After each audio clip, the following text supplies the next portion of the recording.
Is Rey being drawn to the island where the First Jedi Temple is? If so, by who or what? Has she maybe even been there before? Maybe even trained by Luke there at one point? Now, we can't be 100% sure on the answers to all of these questions, but we can make some pretty good and safe assumptions based on some of the facts and evidence that we do have. First, is the island Kylo Ren mentions when he's mind-probing Rey, the one she's dreaming of or envisioning while trying to sleep, the island that she eventually finds Luke on at the end of The Force Awakens? Of course it is. That only makes sense. But does that mean she's been there before? Was she maybe even being trained by Luke there at one point? This we can say no to with almost absolute certainty. How's that? Because we know Luke didn't find the First Jedi Temple, much less even start looking for it, until Rey had been on Jakku for several years already. Now, how do we know that? Well, assuming that Rey was about 7 years old when she's abandoned or left behind on Jakku by someone, and I assume that's her age because the young actress who played Rey in that scene was about 7 at the time, we then know she's been on Jakku for a little over 10 years, since we know she's 19 in The Force Awakens. Now, thanks to what Han told Rey shortly after the two first met, we know Luke has only been looking for the First Jedi Temple since Ben Solo turned on him and helped destroy the new Jedi Order, which was at the most 6 years before the events of The Force Awakens. Now, how do we know that? Well, in the book Bloodline, which is set 6 years before The Force Awakens, it is established that Ben Solo is still training with Luke at this time, which means he's obviously not yet turned to the dark side, and hence Luke hasn't gone looking for the temple yet, much less found it. So, if Rey was never at the temple with Luke, can we rule out entirely that she's ever been there? Well, no, not entirely, I suppose. We can always jump into the realm of baseless assumptions and say, maybe she was actually born on the island, appearance we can't even begin to guess at.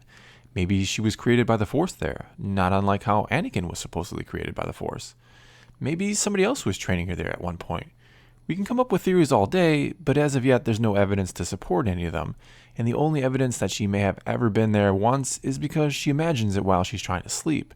But if she has never been there before, how can she envision this place? Well, let's go back to The Empire Strikes Back, more specifically to Luke on Dagobah before Yoda ever shows up.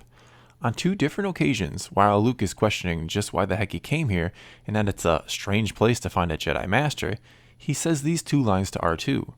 There's something familiar about this place, and it feels like something out of a dream. Now, barring some type of crazy explanation to come in the future, we know Luke has never been to Dagobah before this, yet it somehow feels familiar and like something he's dreamt about before. Sound familiar? Now, the question in both Rey and Luke's case is this. What's causing them to envision these places they've never been to before, but where we, the audience, know their destinies clearly lie? Well, there could be many reasons why. One as simple as the Force has been showing it to them, though I don't love that answer because it's just too simple. Another common thread is that we know Obi-Wan's Force Ghost has spoken to both of them at one point, and in Luke's case, it's even appeared to him a couple times.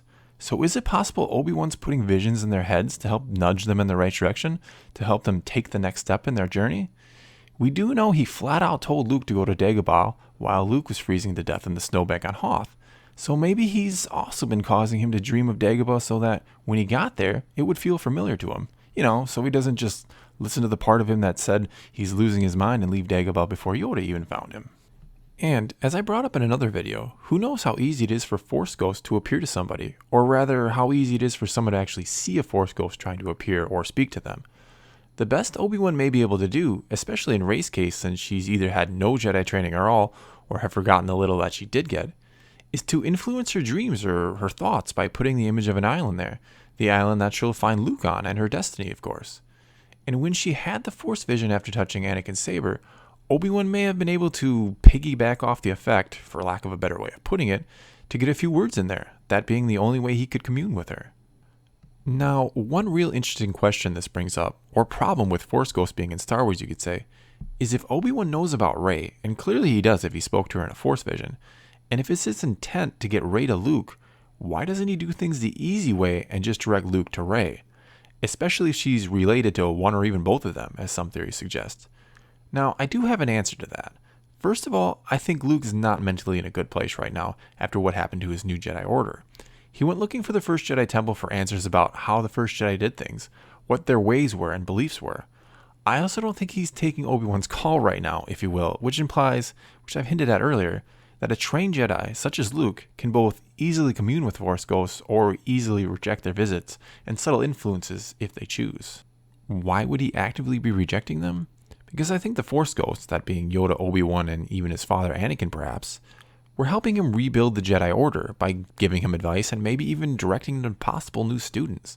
And then it all goes wrong and everything gets destroyed, and for whatever reason the Force ghost didn't warn Luke. And that pisses him off a little bit, and he decides to stop listening to them and goes in search of his own answers. Now, one could then ask, if Rey has been on Jakku for longer than Luke's been at the First Jedi Temple, and we've pretty much established that, why wasn't Luke directed to Rey sooner by Obi-Wan or one of the other Force ghosts? Especially if she's as important as she seems to be, or again is related to someone important. Well, perhaps being on Jakku has somehow masked her from the Force ghosts. We do know, thanks to the Aftermath books, that there is some type of strong dark side power there that Palpatine is interested in. So maybe while she's been there, they were unable to see her, and as soon as she left, they could again. This would explain why Kylo and Snoke feel an awakening as soon as she leaves Jakku, and why Obi-Wan speaks to her the first chance he gets when she touches the saber. It wouldn't, however, explain how Obi-Wan was making her envision an island if he didn't know she was there. Unless he could still do that without knowing her exact location, which sounds odd. Or the island could have been something implanted there from before she was ever even on Jakku. And that of course means if she was ever anywhere but Jakku and not born there or created there. You have to love Star Wars speculation. Try to answer one question and you're left with two more. The last possibility I'll touch on is an easier one that doesn't have more questions than answers, but also does have a hole or two. What if the two Jedi Masters, the one on Dagobah and the First Jedi Temple, are calling out through the Force to their future students? What I mean is, what if Yoda is somehow calling out to Luke, showing him Dagobah, and later on Luke is calling out to Rey, showing her the island the First Jedi Temple is on?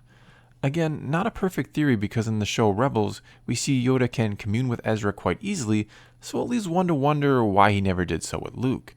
Then again, Ezra had received more training from Kanan than Luke had received from Obi-Wan, so perhaps he just wasn't skilled enough to commune that way. Again, one answer seems to lead to more questions.